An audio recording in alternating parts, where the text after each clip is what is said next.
Some flight schools are scamming students out of thousands of dollars without them even realizing it. I've seen students get trapped in bad contracts, pay unnecessary fees, and get left with no helicopters to even train in. Today I'm exposing 5 helicopter flight school scams that could wreck your training and drain your bank account. And stick around to the end of the video because I'll show you how to never fall into these traps with a system that will save you thousands of dollars.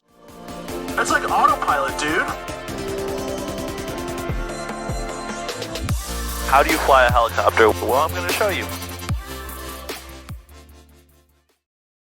Scam number 1 is large upfront payments. Some schools require you to put a ton of money up front, like $10, $20, $30, $40,000 up front. They're like, we need you to have this amount in so we can do your training. This is a scam, red alert, don't fall for it. You do not need to do that. Any good school, you can just pay for each flight. You can do block times. Some schools will give you a discount for like a block period. They'll be like, all right, hey, if you buy 5, 10, 15, 20 hours, we will give you a discount. It is not a requirement though. They will maybe offer it to you, but you don't have to do that. You should never put your money in a school for a long period of time. There's multiple reasons why. I mean, they could be having financial troubles and then you might not get that money back. If the school closes, you're not getting that money back. A better path is just to pay as you go, or you control all the finances, whether you're taking out loans, and you give that to the school. If you're looking at choosing a flight school, one of the questions you have to ask them is, do you require upfront payments, and what happens if I leave? Number 2 is hidden fees. Now this is kind of a real tricky one because some schools will come out and say, this is how much our flight school costs. This is how much it costs to rent a helicopter with an instructor. This is how much you can expect to pay. But where they get you is all these hidden fees that you don't really know that you're gonna get as you get started. They could charge you for extra ground instruction time. Maybe you don't need it, but they could like just make you do mandatory ground instruction. Like if you're going for a part 141 school, you know, until you can go for your stage check, they may say, hey, you have to go do this extra ground time. That can be hundreds or thousands of dollars depending on how much you need. They may try to force you to go into the simulator and they want you to do simulator hours. Do you need simulator hours? Maybe not. Could it be beneficial? Sure, but if they try to force you to do this and it becomes mandatory, that could cost you thousands of dollars. And then the last hidden fee that a lot of schools charge, which is really not necessarily fair, is just equipment rental fees. If you use like a classroom, they may charge a classroom fee for that. If you use any of their specific gear, they may charge a cost for that. There could be extra fuel surcharges or just extra charges that they throw on. So a question you should ask when you go to tour a flight school or you're meeting with the chief pilot is, are there any extra fees that you guys charge? Now they should just come out and say, yeah, maybe we have this fee, at least you know about it. But if they lie to you after that, then that's on them. By the way, if you want to make sure you don't fall into these traps, I put together the flight school selection guide. It's packed with everything you need to pick the right flight school, avoid scams, and make confident decisions. I'll tell you more about it later, but if you're curious, check out the link in the description.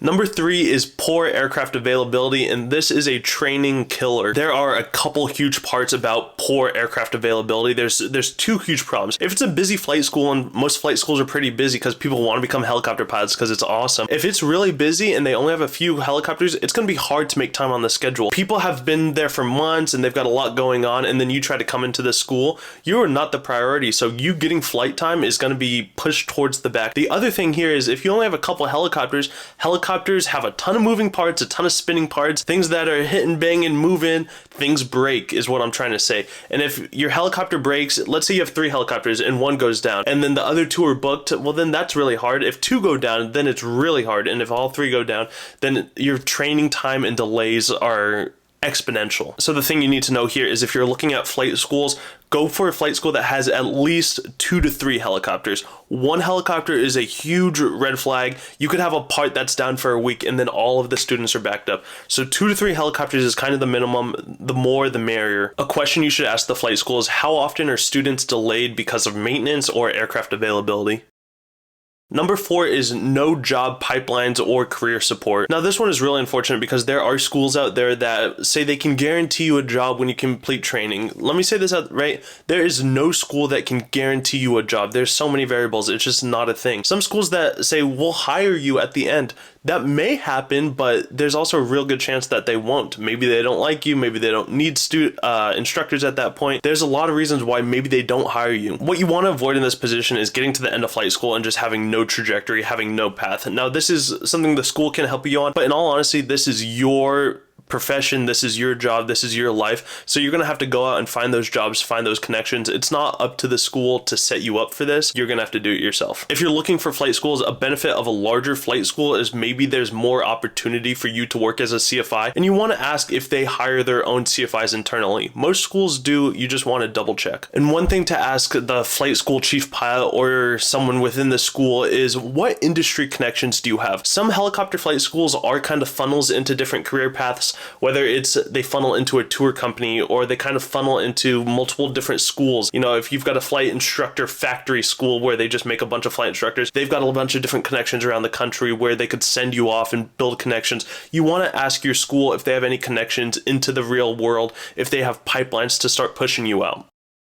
The last one, number 5, is a high flight instructor turnover rate. If instructors are quitting and leaving, students suffer. And it's one thing if you have an instructor that was real happy, but they've decided that they want to leave. But if there are instructors that are constantly coming in the school and leaving the school, the person this hurts is the student. Because like, let's say I'm the student and I'm working on my private. If I have one instructor at one point, then another one, then a third, all of these different instructors have to figure out where I am. We have to learn to fly together. My first instructor maybe saw me do some good stuff, but the second instructor hasn't seen me do that, so they don't know how qualified or competent I am. So each time you get with a new instructor, you take a bunch of steps back and you have to re-push forward and relearn with that instructor. It is a huge problem to have a high instructor turnover. So you want to go to a flight school where instructors are relatively stable. It is part of the process where when you're a flight instructor, you do move on. You're probably not doing this as your full-time career, so that's expected, but you want like general stability. You should go to the flight school and you should ask, how long are instructors staying here? How long will I have an instructor for?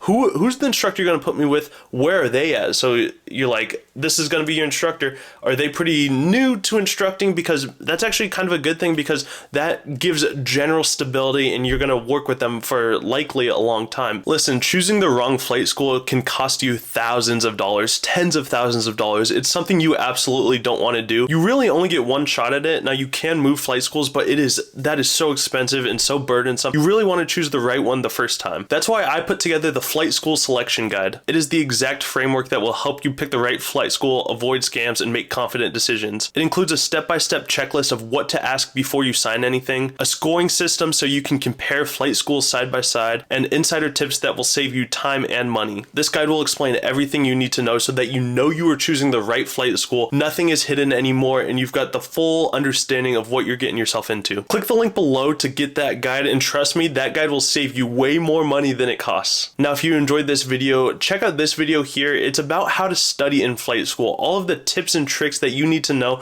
on how to effectively study in flight school. If you found yourself enjoying this video, smash the like button, subscribe for all kinds of helicopter content, and I will see you on the next one. Take care.